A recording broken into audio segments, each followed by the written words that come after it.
There he is. Can get a haircut. We're here, Lemus. Oh, I know. This is a long time coming, which is crazy because you got to think. I've invited you onto the podcast way back when you were doing Gunpowder. I always left the door open for you because obviously, you guys were like working on some new music or something, and you wanted to wait to come on. So I always told you, hey, like whenever you're ready, you can come on. Just give me the heads up, and I'll make it. I'll make it happen. Yeah. So here we are, so many years later, because you got to think, from where we were back then to now, it's crazy. It's been like 5 years. Yeah, it's crazy because I always think back to those days when we were at Sarah and Aaron's apartment, and that's where I feel like our friendship like really like developed. I got to actually like meet you, and we hung out a bunch. So it's cool to still be friends with you so many years later after all that. I agree. It's kind of funny because I would go over and you'd always be sleeping on the couch. Yeah, because honestly, dude, those are some like I never told you guys at the time, but those were like some like rough times for me because like I was like sleeping out of my car. Oh, I didn't know that. Yeah. Yeah. I like just recently like revealed it on like a podcast a couple episodes ago, but it wasn't because I was like broke or anything. It was like by choice. So it was like rough nights sleeping in my car because you can only get so comfortable in a car. So when I would get off work, we go to Sarah and Aaron's, and then there's a nice comfortable couch or pass out. Yeah, nice carpet in Aaron's room. So I'd be like, okay, cool, like let me get comfortable and I'll just pass out. So that was why I was always tired. That makes sense. I thought you just like worked like crazy late night shifts, which I think you still do. No, yeah. I still do, but like it doesn't get me that tired. It's just because like I was just having trouble sleeping. Yeah, that makes way more sense. Mm. Damn, that's crazy. Yeah, it was. But I'm happy we're here today. Obviously, it's because you sing for a new band called Stateside, which I'm so stoked on. I tell everybody that you guys are up next. Like I tell like anybody that comes on the podcast, I always try to find a way to work my way to do a Stateside pitch because I feel like you guys, quality music, I think is awesome, and I feel like people who aren't aware at this point, will like you guys. I just have to, help, make them aware, if that makes sense. Dude, thank you so much. I actually really do appreciate that. Yeah, but I'm curious. So you've been in a bunch of bands since Gunpowder, but I'm curious, at what point did you guys, decide to start Stateside? This was probably early last year. So at the beginning of like December of 2021, January of 2022. Okay. I was working actually like at a warehouse with Eric while I was going to barber school. Okay. And he mentioned it before on your podcast that like I walked up to him and just like saw his phone, like looked at it. Mm-hmm. But like he was like in charge of stuff where I worked. So I like walked up to his desk and I looked down, he had his phone open and he was like listening to The Starting Line, which I love that band. So does he. And I was like, oh, I love that band. He's like, you do? Because I think at the time I was only playing like a metalcore band. Okay. So he like didn't expect me to like more like pop punk stuff, I think. Mm-hmm. And I was like, yeah, I always wanted to do a band like that since I was a kid. He's like, okay, let's do it. And that was pretty much it. And at that point, were you even like really friends with him, or were you guys just like, it was like a working relationship? We were friends, but we were, as much as you are friends with like a coworker at the time. Mm-hmm. We weren't like super close yet. We weren't really hanging out too much outside of work yet. But I think through that and just like, we started hanging out more. Now, I mean, I hang out with the dude like every other day.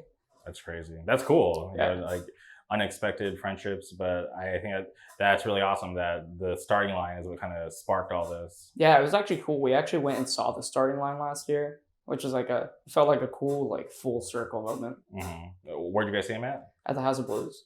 In Anaheim? Yeah, it was awesome. Okay, that's cool. I haven't seen The Starting Line, I think since they did that 10-year for Say It Like You Mean It. Oh, that's tight. Yeah, which is so funny because I used to, and obviously this was like years ago at this point, right? Because it was for the 10-year for Say It Like You Mean It. There was this girl who I used to hang out with, and I remember she hit me up one night, and she would like try to like bully me into doing stuff that I didn't want to do, which was like the weirdest thing. And I would never give in, by the way, to like all the times she tried to like like guilt trip me into doing weird shit. But like one night she like called me, she was like, yo, like I got, tickets to The Starting Line at the House of Blues on Sunset. like get ready, like let's go. And I'm just like, no. I was like, first of all, I don't want to go to LA on a whim. I work tomorrow and I just don't want to do anything. And I remember she called me a pussy. That's like, so funny. Yeah, she's like, stop being a pussy and like, let's go. And I was just like, no. I was like, I'm not going. And especially if you're gonna like talk to me like that, you're crazy. Like, have fun. Like, find somebody else to do, because I'm not going. You're like a stronger man than me. I have like such a problem with like being easily susceptible to like making spontaneous plans. Like, if you just go like, let's do this right now, I'm probably gonna say yes. I just like won't say no to whatever nonsense you're throwing at me. Yeah. See, for me, it's I feel like I've had to learn to be more like more selfish with my time, because I like, you know, growing up, I was so willing to give it to anybody that I thought could be a friend. But as I got older, and it's just like, you know, it's like I've already, like, I've seen that tour already, and I would much rather go with like homies than some girl that I'm like, you know, kind of in love with. And it's just like, I just don't want to deal with like, you know, like all these like what if questions that night. And you know, the fact that like we were just like this, we were always in this like limbo state. I just was like, no, tonight I'm just good on, you know, even like, you know, being confused. I'm just gonna stay home. I get that. Yeah, and and at the time, I'm pretty sure she lived across the street from me, and like yeah, like in a different apartment complex. So it was like weird, because like we were always so close in like proximity, so we were always, you know, it wasn't like abnormal for us to be doing random stuff. Yeah, because it's like easily available. Yeah, but it's like if there was a time where I didn't want to do something, I wasn't going to do it. And like, you know, someone trying to, you know, call me names or try to convince me, that's just going to make me want to do it even less, you know? Yeah. Because like I said, it's just like, I've always talked about on the podcast, there's never enough time in the day for me to do all the things that I want to do. So if there's something that I don't want to do, I'm definitely not going to do it, you know? I respect that. Yeah. I'm like a terrible double booker. Like, that is like a problem I have. I say yes to everything, and I often find myself in a situation where I'm like, oh, I said yes to way too many things in one day. And I'll either find a way to somehow hit every event, which I've done, and it's super tiring, or I have to bail on somebody and be like a total asshole. Yeah. But yeah, that's the worst. But you know, I feel like if you double book and you have to like cancel or bail, I feel like if you just give that person enough respect to let them know. Yeah. I feel like then it's like, okay, cool. Like, you know, it's not the end of the world. You can still be friends, whatever. But I feel like if you go ghost and don't say anything, then that to me is just like so messed up. It's a little more rude. Yeah. Definitely. Yeah. Because, you know, you leave the person waiting. Yeah. You got to respect people's time. Like, I definitely will try. If I figure out I double booked, I'll try to be like, hey, my bad. I can't do this day after all. Like, yeah, same here. And I always feel bad too, because I'm like, do I go with who I booked with first, or do I go with what I want to do more? You know, it's like a you know, my morality comes into question, because I'm just kind of like, because obviously there's been times where I'm like, I don't want to do that, even though they asked first. Sorry. Yeah. That makes sense. Yeah, but once again, you know, sometimes I feel like you have to be selfish with your time, because you can't, you know, give yourself to everybody. And for me, it's like, okay, like, do you want me to be present and be the best version of myself, or do you want me to be present and be like a bummer and like, you know, not the best version of myself? Yeah. So it's just like when I, you know, commit to things, I want to show up and, you know, be the best version of myself, because obviously it's like, you know, obviously we want to continue and build these relationships. I don't want to show up and ruin anybody's good time, because, you know, just as I'm selfish with my time, I know what it is to waste other people's time. So I can respect that. Yeah. Okay, so you and Eric, you know, work together. Yeah. How do you meet the other members of the band? I met Kai, the drummer, at a show over the summer when See You Space Cowboy played at a skate park in San Diego. Okay. So his band was playing that, and an old band of mine as well was playing that. And so we were playing together. I met Kai there. And then I think, like, right before Eric and I like decided to start Stateside, I had posted like Armor for Sleep on my story. Okay. And Kai responded, he's like, let's play in a band together. And I was like, yeah, for sure. You know, like, how many times do people say stuff like that to each other? Yeah. And it never happens. But when Eric was like, oh, let's actually do this band.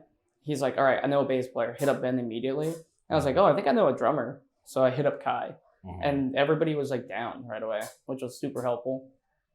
That's crazy. Armor for Sleep. Yeah. I think it's cool that like all these like older bands is what's bringing, you know, this band Stateside together. Yeah, actually, fun fact, the starting line show we went to, Armor for Sleep played that too. So that was like really cool. That's awesome. Dang. See, I knew about the starting line thing, but I didn't know about the Armor for Sleep thing. Okay. So you round up the members. Do you guys, you know, all meet at one place to start writing, or are you guys writing on your own? How does that whole thing work? I think for like a little bit, Eric would send me like videos of him playing guitar and be like, oh, I think this is something, or like, and I'd be like, oh, it's pretty cool, or like, oh, that's okay. Like, but then we met up at Ben's place for the first time. And actually the first time we met up, Kai couldn't make it. So it was just like me, Eric, and Ben. And pretty much had like a whole song like almost done. So by the second time we like met together, we had like a full song ready to work with. We kind of hit the ground running pretty quickly at first, I think. Yeah.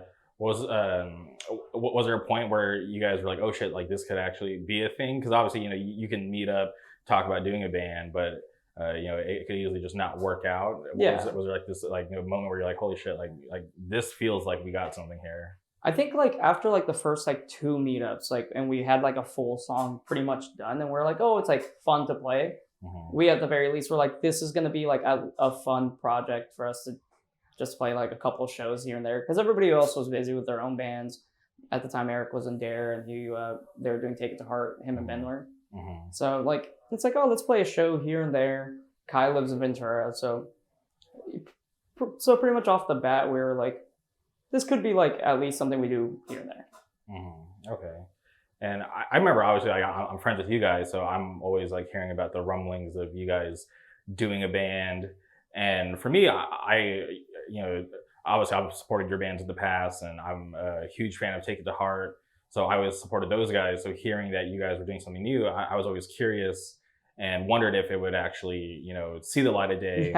So to kind of just like, you know, hear about it every now and then, I was like, all right, cool. Like maybe they'll actually have something.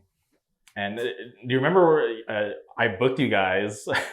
History, for people who may not know this, I booked Stateside's first show.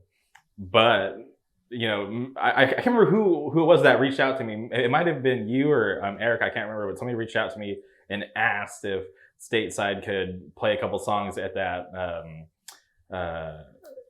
Last Straw show with Higher Power. Do you remember that? Yeah, I do remember that. I'm pretty sure it was either me or Ben. Yeah. And you know, the bill was already stacked, right? It was Higher Power, Last Straw, and everybody else I can't remember at this point. But I remember you guys hit me up, and I'm like, yeah, 100% I'm down, because obviously like you guys are my friends, and like I want to, you know, give you guys the opportunity, but please just make sure you guys are ready, because I don't want you guys to show up and not be like a good representation of what you guys like, you know, like could be. And you know, that was like the last I heard, and I like the whole time I thought you guys were gonna pop up and do a secret set.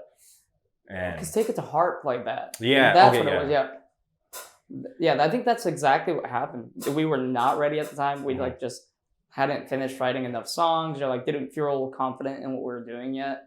So we were like, you know, best not do that. Yeah, and like as stoked as I was to have you guys, I am happy that you guys decided that you weren't ready, because once again, like I didn't want you guys to show up and play a bad set and people be like, oh shit, like this is like their first memory of you guys. This sucks. Yeah, exactly, because you know, obviously like I'm like I said, I've supported you guys' bands in the past, and I wanted the best for Stateside, so that's why like I was down to give you the opportunity, but at the same time I'm happy that you guys, you know, were smart enough to be like, okay, we're not ready, like let's not do it. Yeah, definitely we're not ready by that point. I don't think we were ready for like another like 4 months after that. Because especially like those first couple months, because like Eric was like super busy, like he was touring a bunch. Yeah. So we would like jam for a while, like get something done. He'd leave again for like a month, come back, jam for a little bit, leave again. So I don't think it was until like after August that I think August of 2022 that we were like, cool, let's actually play some shows. And what was your first shows? I can't even remember. I think you booked it too. if I'm not wrong. Right. Either you or Jacob, who plays in Pop Free, booked it, but it was with Pop Free and Major Pain. Okay.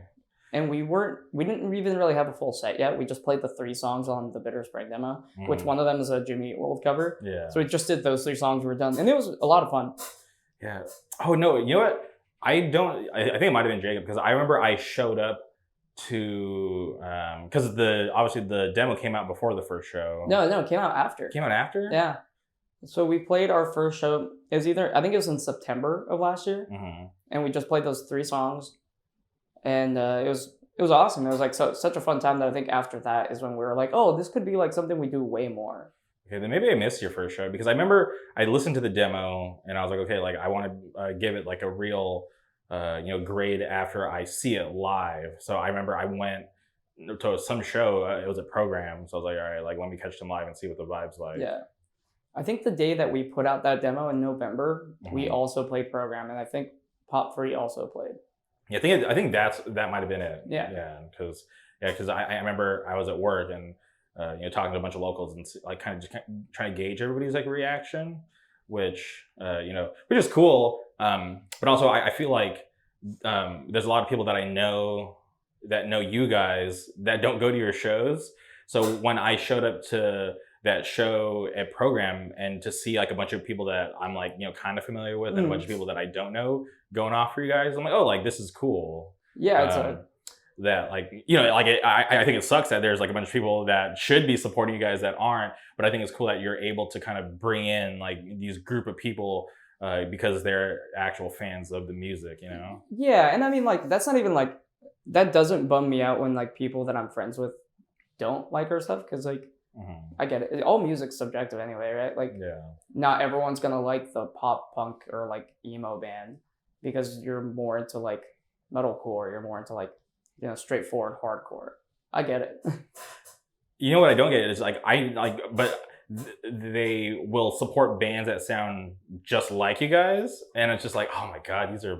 And to me, I just feel like some people are just like haters, and it just pisses me off because I'm like, this is why like. There'll never be like real unity, because if you're not going to support what your friend's doing, even though like I know for a fact like you like these like type of bands, but maybe just because it's not cool at the time or they're not the hype band, that shit always pisses me off, because it's just like those bands that you like and you'll go out of your way to support that sound just like your friend's band, like they were at that same point too, right? Where like, they weren't anything, and how they got there is because of the support of their local scene and their fucking friends, and people, helping out and reposting their shit. So it's just like, it's just frustrating. Yeah, it happens. It's never something that I like think about too much personally, because I'm just happy that like 3 people like our music. So when like we've been playing recently and like getting like much cooler reactions, I'm always like, damn, that's nuts to me. Never crossed my mind that 10 people would even like our song. So yeah, and I'm curious about the demo. How long did that whole writing process take? That one, it's so funny. That took like 5 or 6 months to finish those 2 songs, just because of how busy everybody was. Yeah. So by the time we recorded it, we like put it out in like, it took like a month to like mix and master, and then we were super impatient. We really wanted to put that out. And Ben recorded that? Yeah, Ben recorded and he mixed it. And then I think Rolly from Bright Light Studios in Santa Ana, he mastered it. So yeah, it took Ben like a month to like mix. Okay. Yeah, I feel like that demo is just iconic just because of having Kelly on the cover. Yeah. And Kelly's Eric's girlfriend. Yeah, we could not agree on artwork at all for so long, and then we ended up landing on that photo, which is cool. Yeah, I feel like it can be hard, because it's like, okay, like it's your demo. Do you want to just keep it simple and just do like a plain demo cover, or do you want to be like okay, this is gonna like live with us for the rest of our careers, so like should we make it something special and go with something very unique? So I'm happy that you guys we're able to find that photo of Kelly, because I think it stands out. It's really a cool photo. Yeah, because it reminds me of when I used to go on like the pop punk blog spots and like scrolling through, and I would try to find like album covers that look cool, that I'm like, okay, like this looks awesome. Now, will the music match the aesthetic? Like, Yeah. like will they have like the whole package? So like that's how I used to, because there's so many bands, and at the time there are so many pop punk fans like popping up all over, and I don't know, I feel like I just didn't want to waste time like just going through every post. So I'm like, all right, cool. Like, let me just find an album cover that I like and take a chance on that. Obviously, there's gonna be bands that I miss, but Yeah. I'll catch them when they become super popular and everybody's talking about them. So like that was like my strategy. Like, okay, like let me try to like sift through and find bands that way. So I feel like when I look at your guys' cover, that would be like something that I would land on and be like, okay, this is something that I got to check out. Yeah, man, I appreciate it. I'm kind of big on that too. Mm-hmm. Like usually, if like a new band drops, I mean, we live in like an age now where like there's a new band, there's new music dropping every other day or like every other week. So usually, if it has like an artwork that really like catches my eye, I'm going to go listen to that right away. And then oftentimes there's also like bands that maybe the artwork didn't capture my eye, and then all my friends are like, "This is so sick, you have to listen to it," and I'll give it my time, and I'm like, "Oh yeah, this is fucking awesome." 100%. Okay, and demo comes out November of last year. Yeah. Like, what's your guys' like thought process after that? Were you guys okay with the demo just being out, and you guys are all busy at that time? Was there a point where like, okay, we gotta kind of like take a step back and figure out, is this something we're gonna take serious, or were you guys just trying to figure it out? So I think by that point we were already like, oh, let's like do more. We by the time the demo was out, we're like, oh, we want to keep writing, we want to keep playing shows. The couple shows we played after the demo were like a lot of fun, and then we were just enjoying it. Daniel Powell, who played rhythm guitar at the time, his job got the busiest because he works as like an electrician. Okay. He's like an apprentice electrician in the union.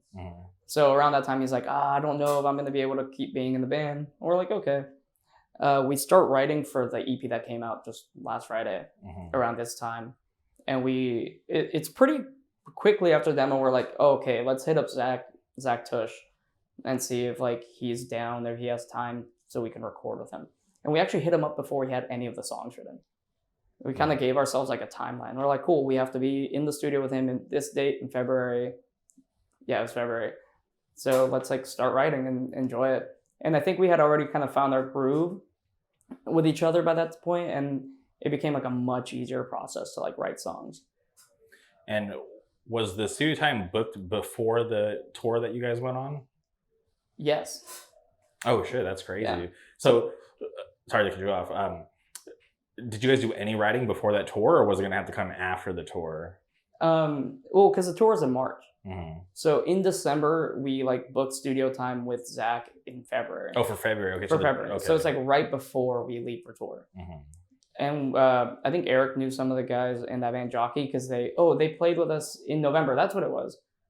That show in November that we played, Jockey from Texas. I was there. Yeah, they played that. They did the King of the Hill cover, which I don't know why that sticks out to me so much. But yeah. It's just super fun.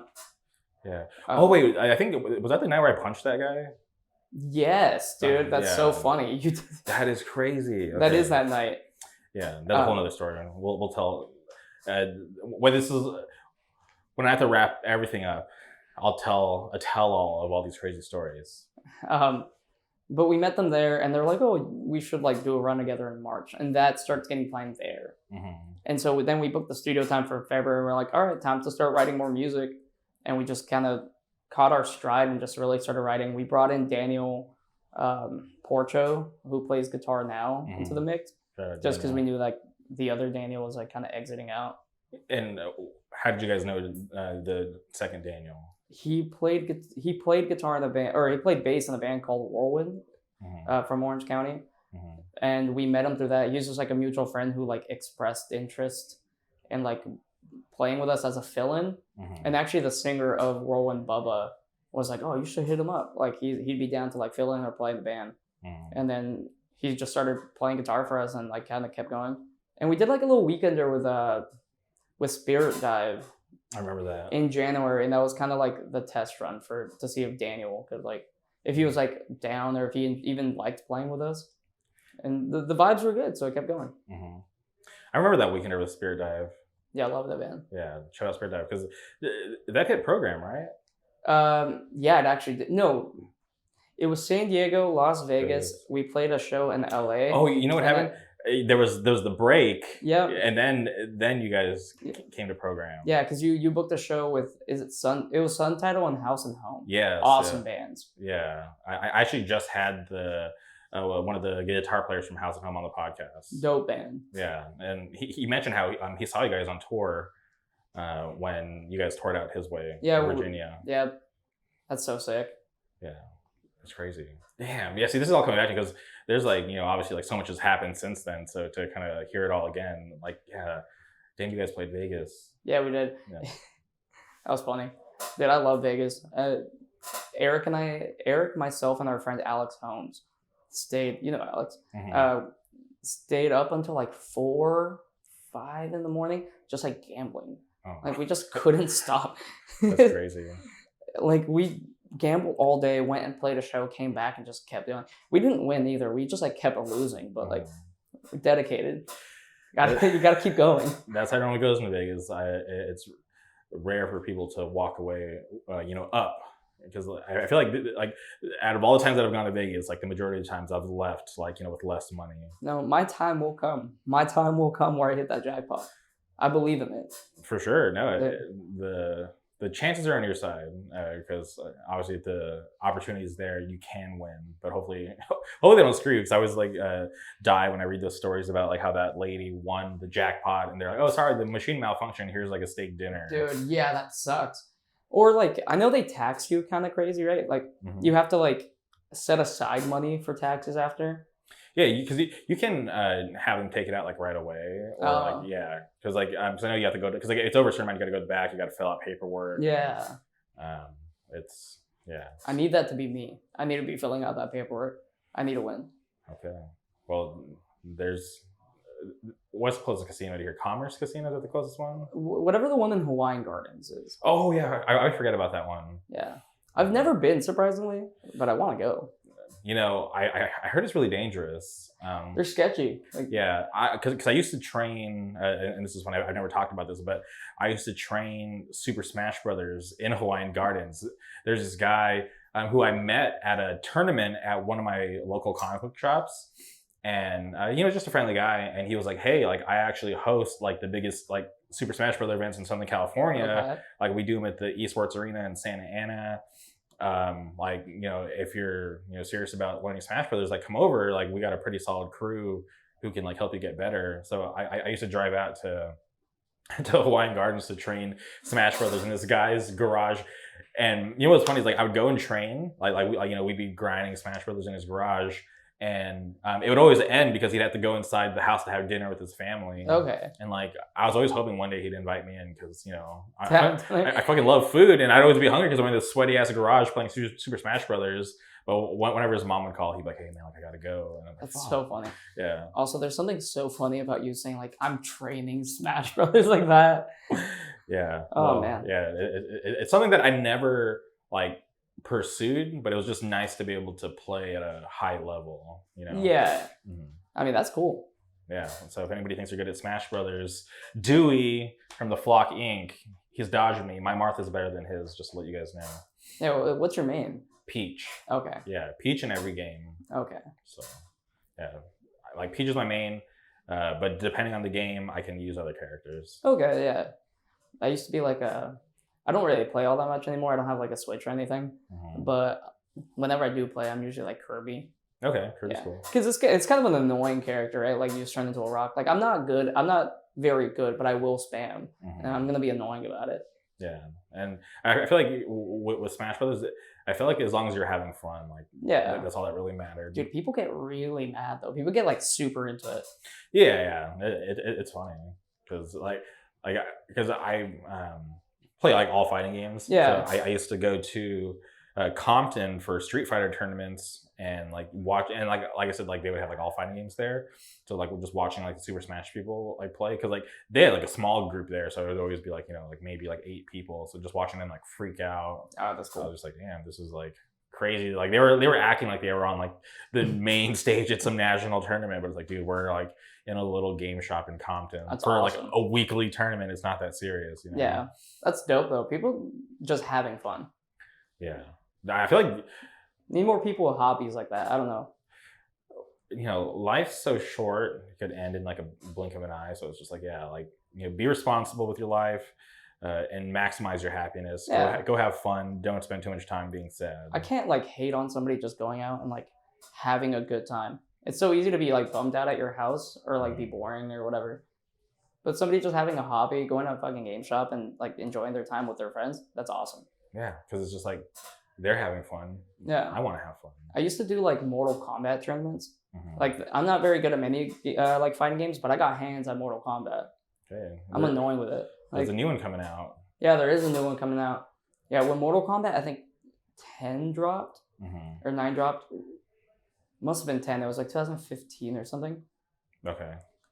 The local GameStop here in Long Beach had like a Mortal Kombat tournament that I went to. Shit was awesome. Hell yeah. Love Mortal Kombat. Yeah, same. They just released, because Comic-Con just happened. Yeah. So they just released like 2 trailers, like revealing a bunch of characters. And my favorite character from Mortal Kombat 10 was in one of the trailers. His name's Takeda. He's like a newer character. Okay. Yeah, he like debuted in Mortal Kombat 10, and I thought he would return in 11 because like they brought back like I think like three new characters from 10 back to 11, but there was like 2 or 3 that they left out, which I was like bummed out about. So many they left out. Yeah. What's I don't remember their name. The one that's like that really big dude with the little person like on him, and you could like throw him. Yeah. No, I know who you're talking about. Yes, they left that guy out. They left out the guy with the staff. I think his name's like Kung Jin. Yeah. And then they left out Takeda. Yeah, Takeda. Like he was like somebody's son, right? Like that's like the lore. I think he was like Kung Lao's son or something. Yeah, he has like armor. Yeah. He's like the cyberpunk stuff because like he had the whips. Yeah, yep. And then there's also like one version where he had like the laser swords. Yeah. But in the trailer, you see his whips. So people think that like that's like the version we're gonna get in this one. That's cool. Yeah, which is cool. And then they announced like they showed 2 guest characters, like Omega Man from Invincible. Oh, that's cool. And then Homelander from The Boys, which. Oh, and sorry, and they showed a Peacekeeper from Suicide Squad. Oh, really? Yeah. That's so funny. That's actually hilarious. Yeah. So it's just like, all right, cool. Like, and like my thing is like, okay, like if we look at, like the theme, because like the last game, a lot of the guest characters were like people from like horror movies or like famous like movies, but this one's like okay, cool. It's like they're going like the comic book route. Yeah, a lot of superheroes. Which would be cool because they do Injustice and the game's under like the Warner Brothers umbrella, so it's cool that they have some like indie superheroes. They have like the one DC guy, but it's like I feel like their reach they could they have like a big pool that they could reach from. Yeah. When it comes to these guest characters, so that's sick. Yeah, I'm pretty stoked for it. Okay, I am curious about the tour. Because it's crazy to me that a new band like you guys, only had the demo and to want to do a full U.S. tour. Like, what was the main thought behind that? Because for a new band and to be going to like a lot of these places for the first time with just a demo, and it's really hard to gauge when you're like a brand new band to know if you even have fans in those types of places. Like what were you guys even thinking at that point? Mostly like that our friends were like down and they like Eric and Jonah from Jockey just like booked the whole thing. And everyone was just like that definitely crossed our mind. We're like we only have a demo out, and around that time we had just like we recorded right before, and we were like kind of wanting to rush, and we're like, oh, I hope Zach gets this done so we could like maybe at least put out a single before we leave. That did not happen, obviously. And I mean we knew like some of it was gonna be like shot. There was gonna be some shot ones. There's gonna be some good ones because some of the guys like had friends in all these other areas.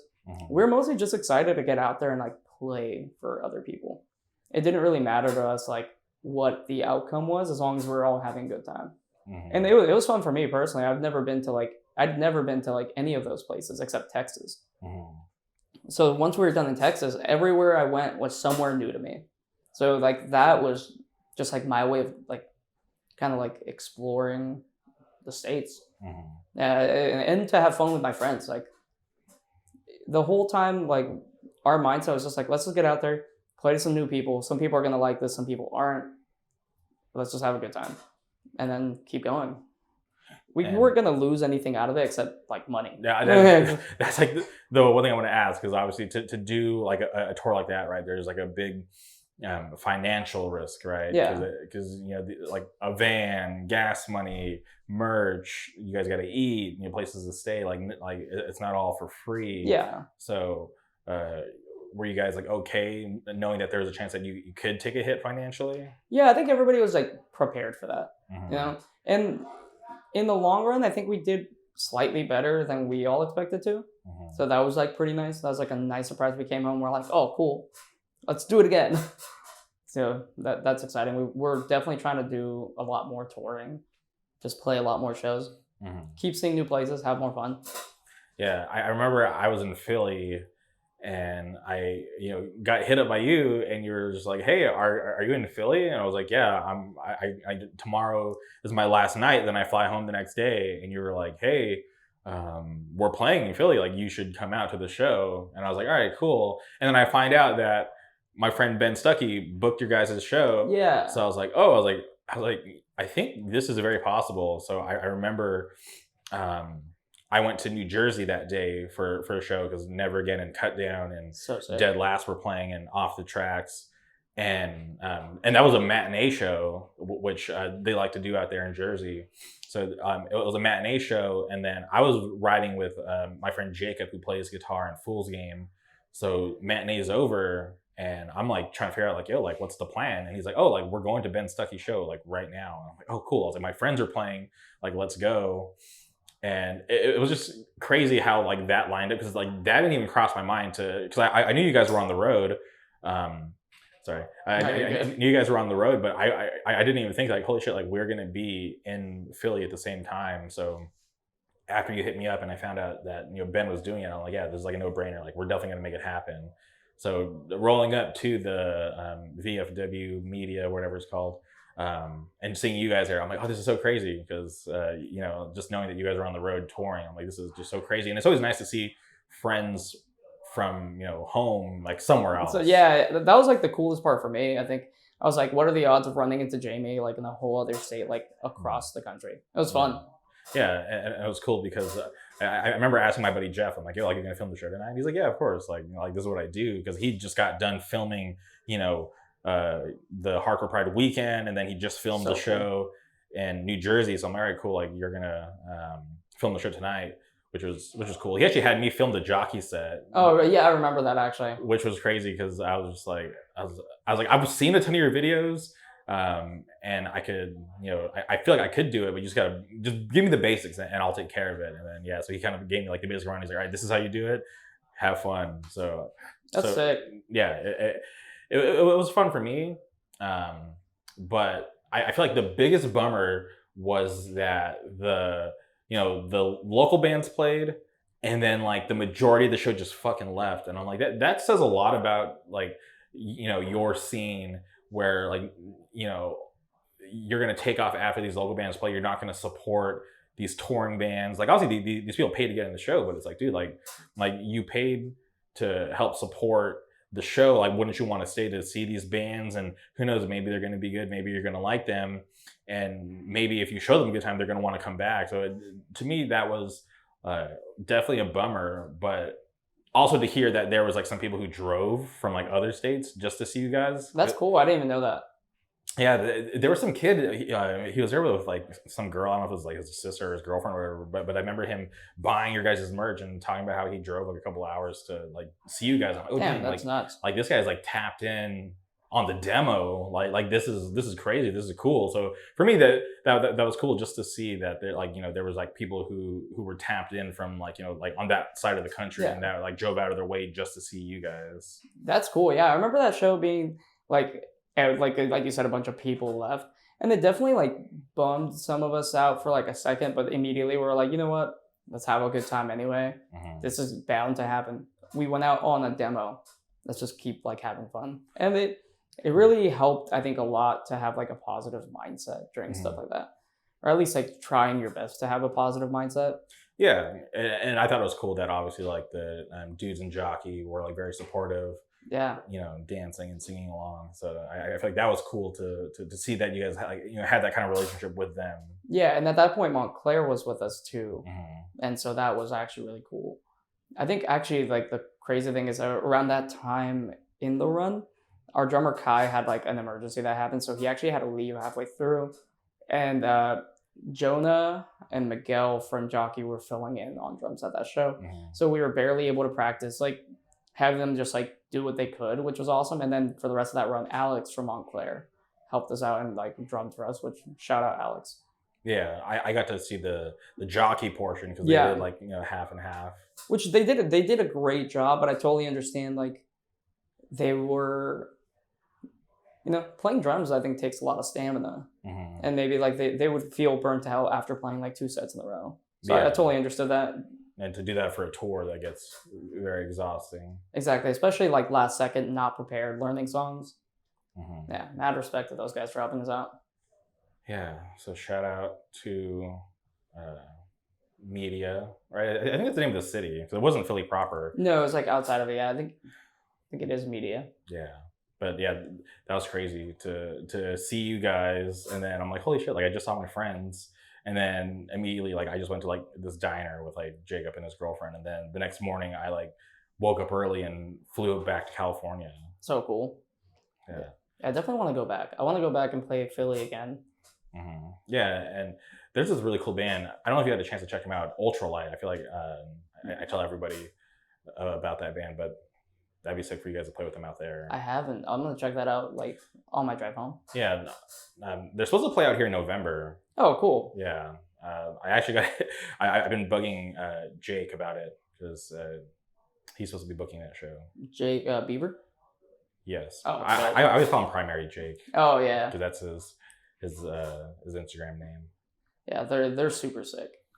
If you haven't checked out Pop Free, check out Pop Free. Pop Free, they just put out a new music video. Yeah, super sick. Yeah, I feel like they're like one of my favorite local bands. Yeah, same. I love Jacob, love Max, super cool people. So, tour wraps up. How are you guys feeling? What's the plan? Because obviously, you guys had already recorded. Were you guys happy with how you recorded in the studio, or like what was like your guys' mindset after that? Yeah, actually, like before the tour, we recorded the whole EP, and that was like such a cool experience. Like Zach's the man. Zach's awesome. How'd you guys land on Zach, by the way? Because I feel like he's just super talented. So I was always curious, like, how did you guys decide to want to work with him? Eric knew him already, just because like I know Eric didn't record with Dare when they did the LP, but Eric knew him because he played in Dare afterwards. Okay. And they must have met at some point. And Eric was like adamant, being like, yo, we should go to Zach. Like, he's done all these cool records. Like, I know him. I know he's a cool guy. So we like set up a consultation with him. He told us like the price range, what he wanted to, and immediately we're like, you know what? Yeah, let's do it. Let's take a step forward from like obviously doing it ourselves and recording a demo.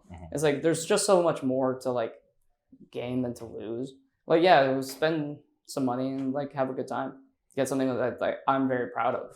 Yeah, I feel like to make that investment, right, to work with someone professional, I feel like that's like a good thing and not a whole lot bad you'd come from it, because if you look at the records that he's put out, some pretty awesome records. Pretty dope, dude. Zach's awesome.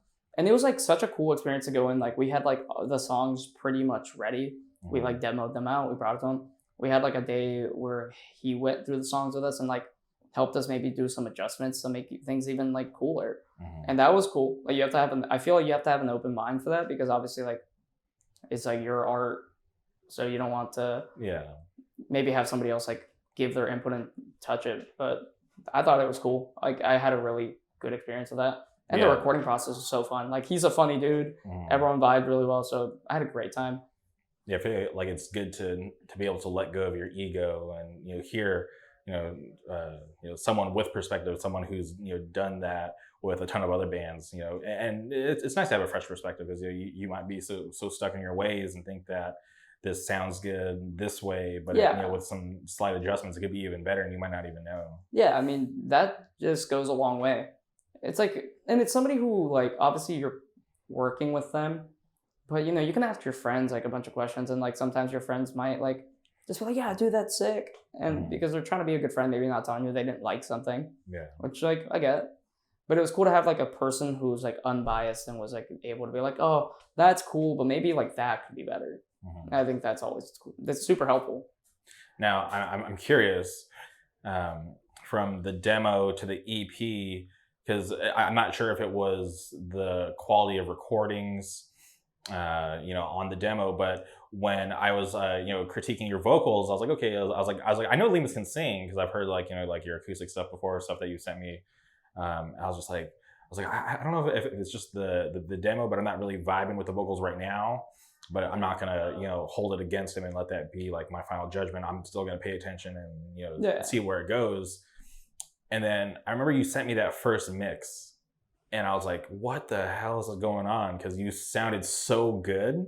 I was just like, yeah, and I was just like, I could tell because I know your voice. Like, there's no like weird auto tune or anything crazy. To change your voice. So I was just like so blown away, and I was just like so happy. I'm like, all right, cool. This is like the level of singing that I know that you can produce. So to be able to hear it on just this first mix that you sent me, I was like, this is awesome. Oh, thank you. I think like with the demo, I was trying to have like a grittiness to it. Like I was kind of forcing that out of myself. Okay. And I ended up not doing that as much on like the EP. I think like I really, obviously through playing shows, I felt like I was already improving on like becoming a better singer, and just like maybe feeling more comfortable with my voice and like my range. And then getting into like the studio, kind of a similar thing. Like I felt like I went in there prepared, and I knew where like my comfort zones were. Okay. And like just instead of like trying to like add some grit to my voice that I don't think is actually there, just kind of wanted to sound like myself. And I think it came out cool. Like, definitely like, I just felt it was just singing in like somewhere that I felt comfortable, and I felt that I could like execute live instead of like doing something that maybe hurt my throat or hurt my voice a little bit. Yeah, which is cool. Yeah, no, for sure. Like I said, like I was just blown away and just so happy, like hearing it. I'm like, okay, this is what I think is like so cool and just sounds right. Thank you. And for that sound, I'm like, yeah, this goes like I feel like just so much better with the musical stuff. We appreciate it. We're all super proud of the EP. Well, and I think you guys should be too, because I even sent it to people that don't like pop punk. Yeah. And they're like, all right, like not my type of music I listen to, but I feel like they could go somewhere with this. So, that's cool. Yeah, man. just to hear that from people, I'm like, all right, cool. Like I'm not, because I always try to check my bias, because obviously you guys are my friends, and I always, I question myself in private. I'm like, am I just being blinded by my relationships with you guys and just think that the music is really good, or is like the music actually that good, and it's just like my actual like musical ear that's hearing it, not my bias like to you guys. Yeah, I respect that. I mean, I think that's also cool. Like, again, like I said earlier, any music's like subjective. It's not always gonna land on people or be somebody's like preference. Yeah. So that's like cool to hear that even somebody who's like, oh, not really my style, but like I get it. I do that all the time. Like somebody will send me something that's like, this isn't something that I would throw on, but I can understand why people like this. I was like, I know that this is good. Yeah, for sure. Okay. When do you start getting these mixes for the record? Because obviously, like, and I'm not sure if there's like an actual number, but I remember you sent me like the first mix. It was like it was the files were titled Mix 1, and I think the last mix you sent me, it was like Mix 6. Yeah. So, I'm just curious, like, why were there so many different mixes, and like how often were you getting them from like? Like, was it like while you guys were on tour, or was this all coming in afterwards? We got the first one like halfway through the tour. Zach was just super helpful. Again, Kai had to leave halfway through. So I had to call up Zach and be like, hey, I know, like, I don't want to rush you. And I didn't even expect to make, because I was like, could you just send me like the raw files or something? We just have to like have somebody like learn these drums, because we were playing so many new songs. And then he like pulled through, sent us Mix 1. And I think there's so many mixes because like, everybody, especially Ben, I love Ben, but he's so particular. Yeah. But everybody was so particular to like, oh, maybe like this needs to go up, or just like little details until everybody was like super happy with like how everything came through. And Zach's the man. Zach really did like, with all his patience, help us out to get that done. Yeah, and did a really good job. Yeah, the EP is out now, so hopefully people who are watching or listening to this, they've already listened to the EP. So I'm happy that it's finally out, because having to go to Dropbox and have to manually hit play on every track that I want to listen to, that was it was only frustrating while I was driving, but now that I can just queue it up on Spotify, so much easier. Yeah, it's so convenient, and it's cool to, because like I said, getting Mix 1 so far back, and then to finally be here where it's out, and people have already been listening to the singles as they were coming out, and just to see that reaction at that last show that you guys played at Program, I thought it was pretty sick. Yeah, I mean, I couldn't have asked for like a cooler show, like that was awesome. Especially like I was glad that the show was cool because our friends in Ankle Biter and the Wide Man were in town, and it was like the start of their tour, and like I just was hoping that they would get like a cool show, get some money in their pocket. They're all the way across the country from their home, so yeah, because Ankle Biter out from like Rhode Island, and like the Wide Man from Colorado area. So. Dude, shout out Wide Man. That band's awesome. They covered The Harsh Truth by the Iceman, and I swear nobody in the room knew it except like me. I felt like I was up there by myself. Yeah, shout out Wide Man. Those guys, shout out Walker, who I've been friends with for a while. So to finally be able to meet him in person was really cool, because I've been trying to book Wide Man out here for a minute, because I got hit up for some stuff a while back that kind of fell through, which sucks.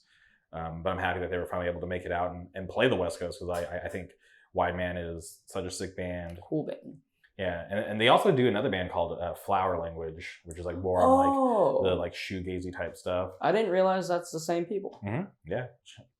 So go check out Flower Language. That is a cool band. I didn't realize that. Yeah, cool stuff.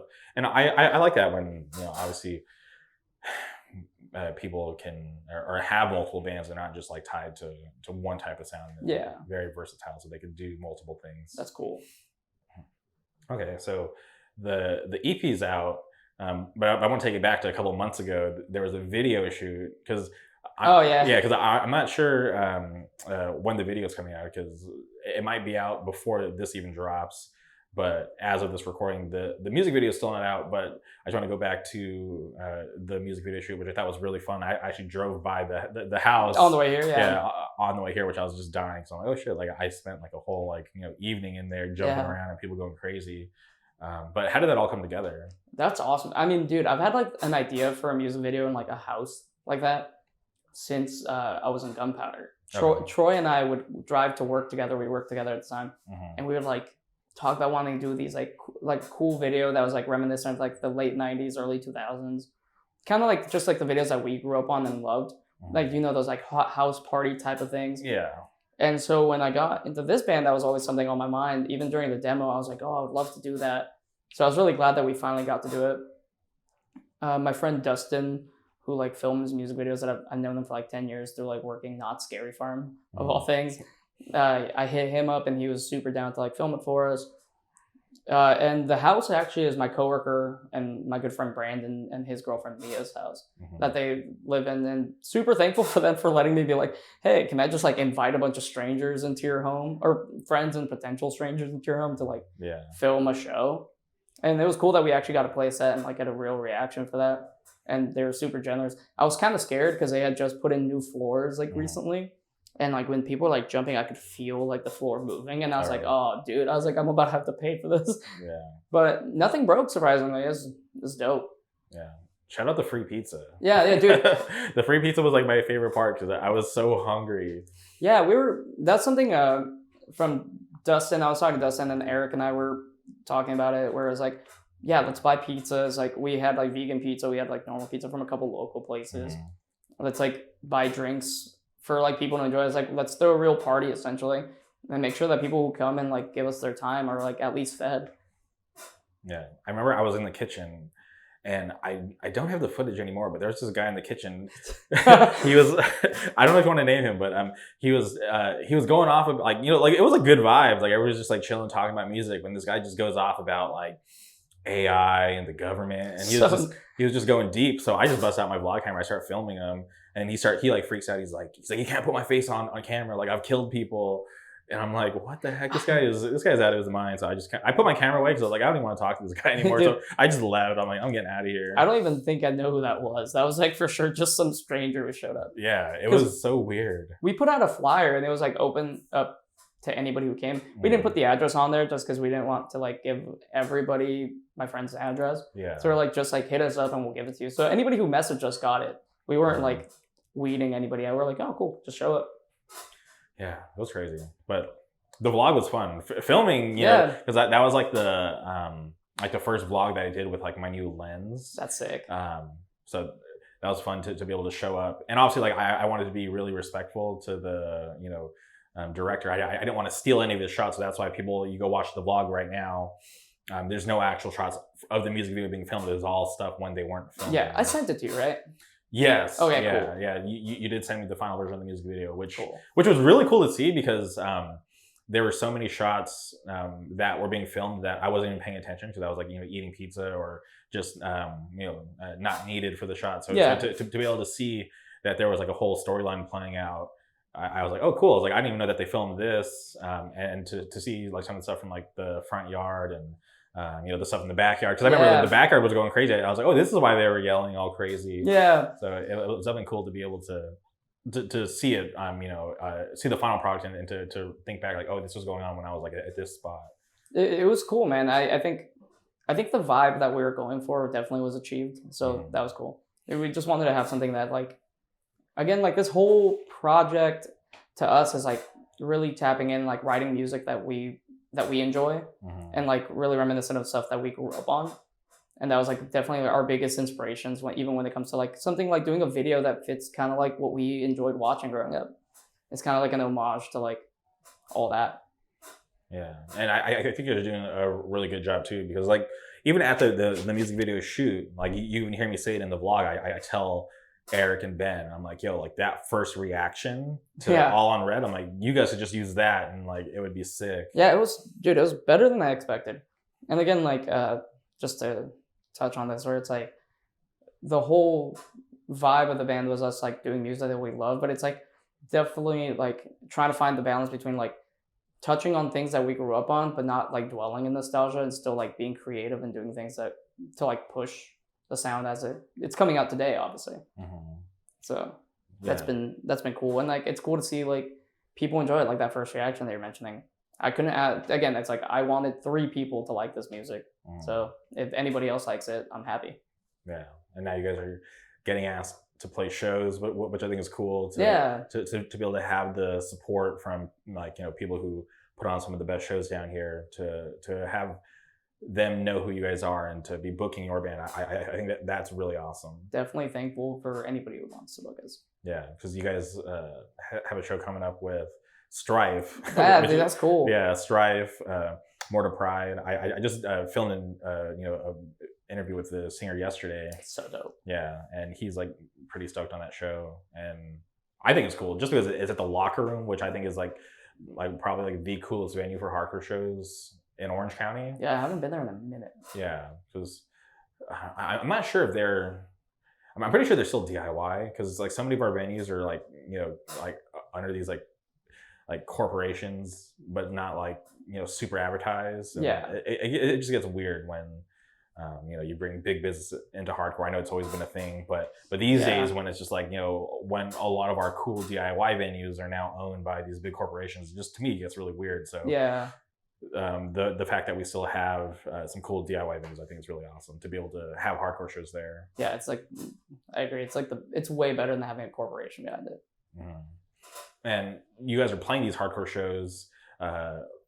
Is that okay with you guys to be that band? Because, you know, like if you look across like the entire scene, there are like, you know, these like adjacent bands that like those are the staple adjacent bands for like that scene to pop up and play. And even though it's not hardcore, they still get the support of like the entire scene. Yeah, I mean, dude, we're all hardcore kids, so it's like it feels right and natural to play with hardcore bands, even though we don't sound like one. Yeah, you know, and I mean, I think we still carry some elements of hardcore into our music, but we definitely want to play with hardcore bands. We'll play with like pop punk bands. Like both shows are cool to me, but I think there is definitely something special about playing with hardcore bands. Yeah, I feel like just the energy from a hardcore show is very different. Unmatched. It's definitely unmatched. It's like I've been going to shows since I was like 12, and like I'm still like just as into it as I was when I was a kid. Yeah, I just hope that with like the popularity and the rise of Stateside, I hope that you guys can inspire like maybe like this like new generation of kids that will want to play pop punk, because they might not be super familiar with the bands like the Starting Line, or I just like to cite like Drive Through Records. Dude, incredible. So maybe they'll like hear your band and be like, oh wow, this is like really cool, and Ben's always wearing some classic vintage pop punk band shirt from like early 2000s or something. So maybe they'll see what he's wearing, because when I was younger, I used to do that. I used to analyze what people were wearing in these bigger bands, and like, okay, cool, like he's wearing a Havard shirt. What the hell's Havard? Like, let me go home and look it up. That's how I found Havard. Yeah. Or even just like listening to people shouting out other bands. So it's so hopefully that's like one thing that I hope that happens. As a byproduct from Stateside, is that hopefully like there's like some kids coming up, or maybe even kids that are already familiar, will have the confidence to want to do something like that, because they see that there's like success with you guys, and they're like, cool, like there's like this love that they have, but they just didn't know that there was a home for it. Yeah, I just hope people listen to it, and if they want to start a band, they should. I think everyone should start a band, or like do a zine or book shows, do something to like give back to the scene that we all kind of take so freely from anyway. Yeah, 100%. I feel like that's the most important thing, is like, like if you're part of the scene, do something to give back to help keep it alive. Yeah, exactly. I've seen so many venues die and stuff, like just because people, just shit happens. So it's always cool when you see some new kid like start like a DIY spot, or like start booking shows at Program. Just like helping like more bands come through and like stay alive. 100%. Yeah, I feel like it takes the effort of the people within the scene to keep it alive. Yeah. Whether your scene is super prosperous, like poppin' scene, it still takes work to keep all that going. Dude, what I think is like the most badass example of that I can remember as of late? Vegas. I feel like Vegas had a scene like forever ago that I didn't go to because I was too young to go out there. And then like I remember like 6 or 7 years ago, there was like nothing really going on over there. And now it's like they have so many cool shows all the time. Those guys really like built their shit up. Yeah, that's all because of Black Path booking. Yeah, straight up. Yeah, shout out Dustin and the whole crew. Shout out Aaron. I love Aaron. Dude, shout out Gabe. Shout out Gabe. Shout out Ian. Shout out all the awesome bands. Shout out, God, there's so many people. Shout out Albert, Eddie. Shout out so many good bands. Yeah. There's so much cool shit going on out there now. Yeah. Shout out Jet. Jet's in like a million cool bands. Oh, yeah, straight up.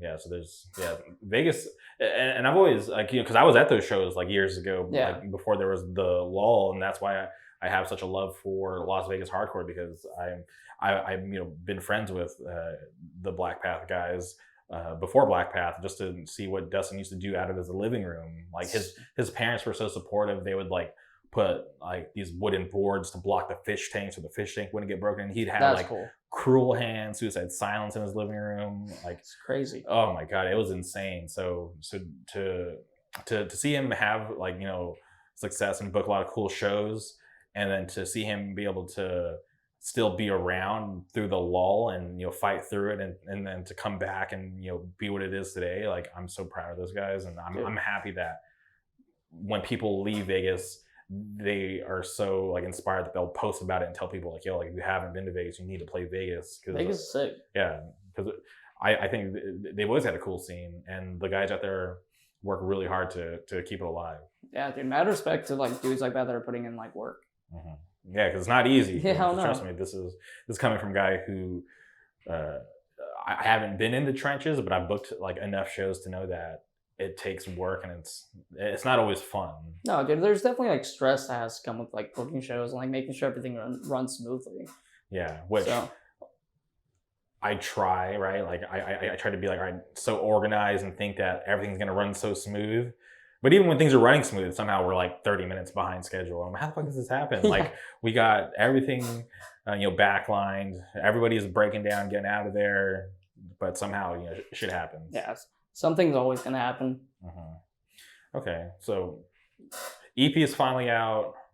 What's next? Because obviously, like you have to like look forward to the future, right? People can go get their copies through New Morality's zine. Shout out Nick. Dude, shout out Extinction Burst. Yeah, shout out Ray. Yeah, doing awesome stuff. What's next for the band? Are you guys trying to plan for like the next big move, or are you guys just gonna chill for a bit? I think we're like smoked out, dude. I don't know, like we just want to keep doing stuff.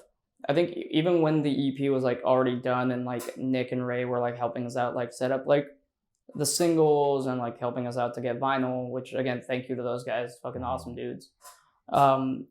We already started writing more music. Okay. So right now we're just writing more music, like seeing what we're gonna do next. I don't know if it's an LP or if it's we're gonna do like a split somewhere. Like we're just gonna put out something. We're hoping to put out something early next year.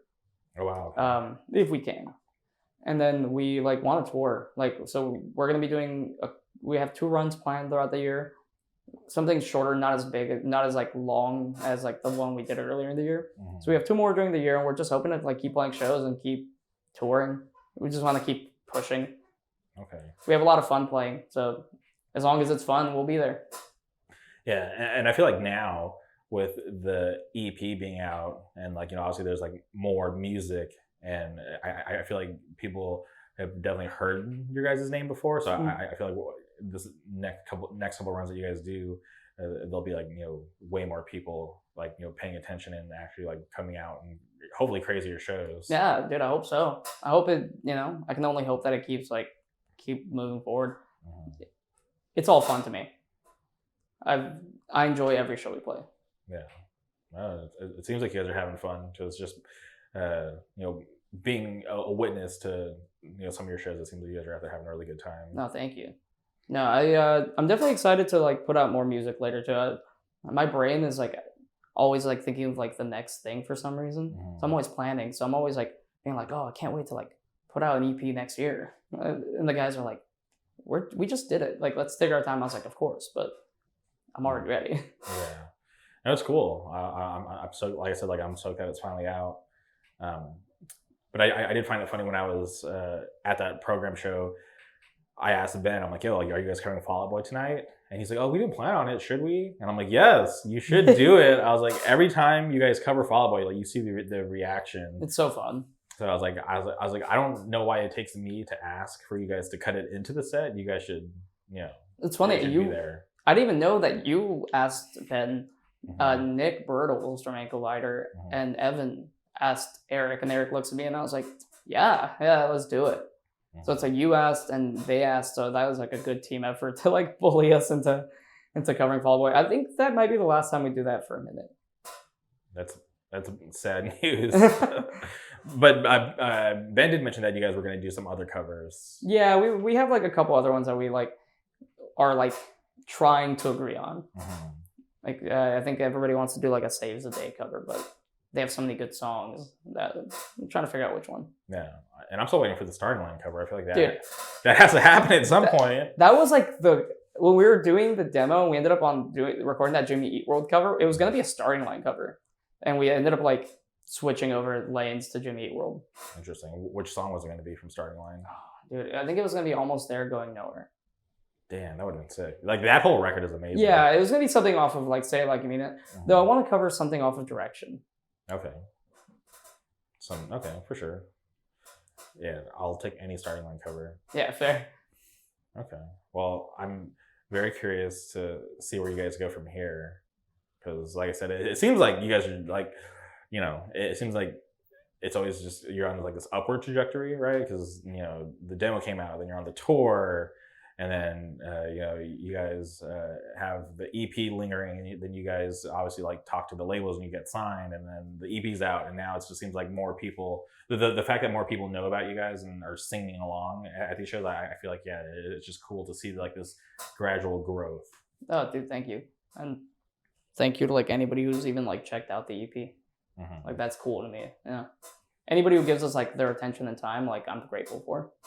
100%. We kind of, Eric and I, especially because him and I talk every day. We'll talk about it. We're like, oh, dude, that's crazy. Like, people are actually listening to this. Everybody gets worried before they put something out, right? Everybody gets anxious. We're like, oh, dude, no one's gonna dig this.